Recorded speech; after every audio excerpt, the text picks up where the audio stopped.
Kembali bersama kami dalam Lunch Talk dan kita masih bersama dengan Pak Untung Basuki, Direktur Fasilitas Kepabeanan, Direktorat Jenderal Bea dan Cukai. Tadi kalau kita mendengarkan sebenarnya banyak sekali insentif-insentif yang diberikan tentunya dari Direktorat Jenderal Bea dan Cukai dalam rangka penanganan COVID-19 ini. Bahkan ini sebenarnya Pak, kalau dilihat sampai kapan sih sebenarnya insentif-insentif ini atau mungkin fasilitas-fasilitas ini akan tetap ada? Ya, jadi fasilitas ini tentu akan selalu tadi kami sampaikan selalu dilakukan monitoring dan evaluasi. Sehingga harapan kita adalah pemberian insentif kepabeanan ini nanti betul-betul bisa sesuai sasarannya dan juga tepat kepada penggunaannya. Nah ini tentu kita akan selalu memberikan insentif sampai kepada COVID ini tentu selesai atau kita bisa berhasil menangani pandemi COVID-19 ini. Bahkan kalau diperlukan dalam rangka tentu pemulihan ekonomi, insentif kepabeanan ini akan diberikan, tadi kami sampaikan adalah pasca pandemi COVID-19. Harapannya tentu kita semua pandemi COVID ini bisa segera kita selesaikan, meskipun memang kita lihat grafiknya cukup tinggi dan ini tentu menjadi tugas kita semua. Namun tentunya tadi kami sampaikan insentif kepabeanan ini kita senantiasa kita berikan, tidak hanya di masa pandemi, tentunya nanti juga di pasca pandemi, sepanjang memang itu masih dibutuhkan, tentu kita akan tetap memberikan.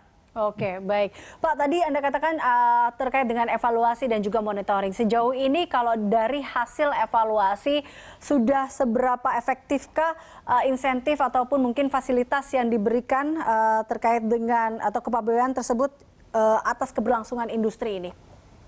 Ya, jadi pemberian insentif kepabeanan kita tidak langsung memberikan saja, tetapi kita melakukan juga survei, termasuk juga masukan-masukan dari para pelaku usaha. Ini yang penting, termasuk adalah para pelaku industri kecil menengah. Bahkan sampai sekarang pun kami tetap menerima masukan dan kami mencari kira-kira apa yang dibutuhkan oleh para pelaku usaha ini. Insentif apa yang tepat untuk diberikan kepada para pelaku usaha ini. Harapannya dengan kita melakukan survei, kemudian ada masukan-masukan baik dari asosiasi maupun dari pelaku usaha, tentu adalah harapan kita insentif kepabeanan ini dapat dimanfaatkan sebesar-besarnya oleh para pelaku usaha. Tentu ini menjadi penting. Dan ini akan kami lakukan terus-menerus, sehingga tadi harapan kita adalah penggunaan insentif kepabeanan ini akan tepat sasaran dan sesuai dengan penggunaannya.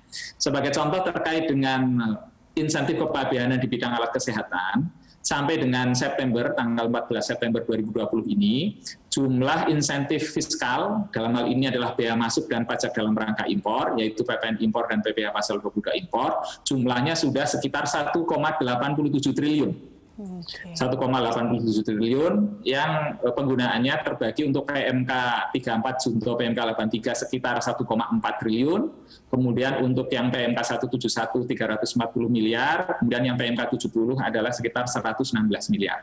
Jadi totalnya sampai sekarang itu sampai 14 September adalah sekitar 1,87 triliun rupiah insentif yang diberikan pemerintah dalam hal ini adalah terhadap alat-alat kesehatan. Dari sisi pemulihan ekonomi, insentif yang kita berikan adalah bagaimana agar perusahaan-perusahaan kawasan berikat yang jumlahnya tersebar dari Sabang sampai Merauke sekitar 1.300 lebih, ya, kemudian kita juga sekitar 300-an, kita harapkan mereka tetap bisa melakukan aktivitasnya, melakukan usahanya. Minimal tidak melakukan PHK, ini menjadi tugas kita semua, sehingga mereka tetap bisa melangsungkan usahanya, melakukan kegiatan industrinya. Sehingga tentu kita merasakan bagaimana agar perusahaan-perusahaan ini mendapatkan manfaatnya. Jadi bisa dikatakan bahwa tadi Anda katakan koordinasi dan juga komunikasi ini terus berlangsung agar tadi tepat sasaran kalau dilihat dari monitoring dan juga hasil evaluasi secara rutin yang terus-menerus dilakukan. Tadi ya Pak, ada beberapa skema fasilitas juga diberikan dengan biaya yang juga ini nampaknya luar biasa sekali. Nah ini closing statement dari Anda Pak Untung terkait dengan hal ini, silakan Pak. Ya, baik. Yang pertama tentu adalah bagaimana pemerintah tidak diam terhadap pandemi COVID-19 ini. Dan tentu perlu kerjasama kita semua, pemerintah, kemudian pelaku usaha, dan juga masyarakat. Sehingga kami sampaikan bahwa pemerintah tidak tinggal diam, baik di dalam penanganan kesehatan, termasuk juga di dalam pemulihan ekonomi. Bagaimana pemerintah mencoba mempertahankan dan mendorong perekonomian. Dan ini adalah tugas kita semua. Ya. Pemerintah tidak mengedepankan ekonomi saja, pemerintah bersama-sama tentu mengedepankan kesehatan harus kita selesaikan, perekonomian pun kita selesaikan. Semoga tentu di kuartal ketiga kita paham betul bagaimana kuartal 1 sebetulnya angkanya masih positif, tetapi kuartal kedua kita negatif meskipun tidak setinggi di beberapa negara tetangga kita. Yang kita harapkan adalah di kuartal ketiga atau bahkan nanti kuartal keempat bisa nanti tumbuh positif. Dan inilah tugas kita semua. Namun tentu yang menjadi perhatian adalah bagaimana agar permasalahan kesehatan dan masalah pemulihan ekonomi nasional ini menjadi jalan beriringan, sehingga kita akan mendapatkan manfaat dan ekonomi tentu akan tumbuh. Harapan juga terkait dengan insentif kepabianan adalah adanya saran dan masukan insentif apa yang perlu diberikan. Nah ini tentu meskipun kami terus-menerus melakukan monitoring dan evaluasi, saya pikir kita masih tetap terbuka ingin mendapatkan insentif, masukan-masukan, insentif apa yang diperlukan. Dan ini menjadi penting, sehingga akan perlunya kerjasama antara pemerintah dan pelaku usaha, sehingga nanti ekonomi yang bisa tumbuh, tentunya yang nanti akan bisa mendapatkan manfaat ini adalah kita semua. Tidak hanya pemerintah, tidak hanya pelaku usaha, tetapi juga masyarakat tentu juga akan mendapatkan manfaat.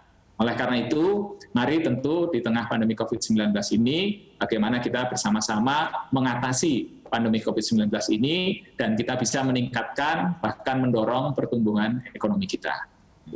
Oke, baik. Jadi kalau kita lihat tentunya di sini ditekankan lagi bahwa pemerintah tidak tinggal diam dan terus berupaya untuk mengatasi permasalahan kesehatan sebagai dampak dari COVID-19, dan ini juga dilakukan oleh Direktorat Jenderal Bea dan Cukai. Tentunya di sini dalam rangka penanganan COVID-19 bahkan juga membuat 3 fasilitas yang difokuskan, yaitu penanganan kesehatan, menjaga kelangsungan usaha industri, dan juga terkait dengan bagaimana memulihkannya, yaitu pemulihan ekonomi pada masa dan pasca pandemi ini. Terima kasih Pak Untung telah bergabung bersama kami dalam Lunch Talk. Pemirsa, Untung Basuki, Direktur Fasilitas Kepabianan Direktorat Jenderal Bea dan Cukai.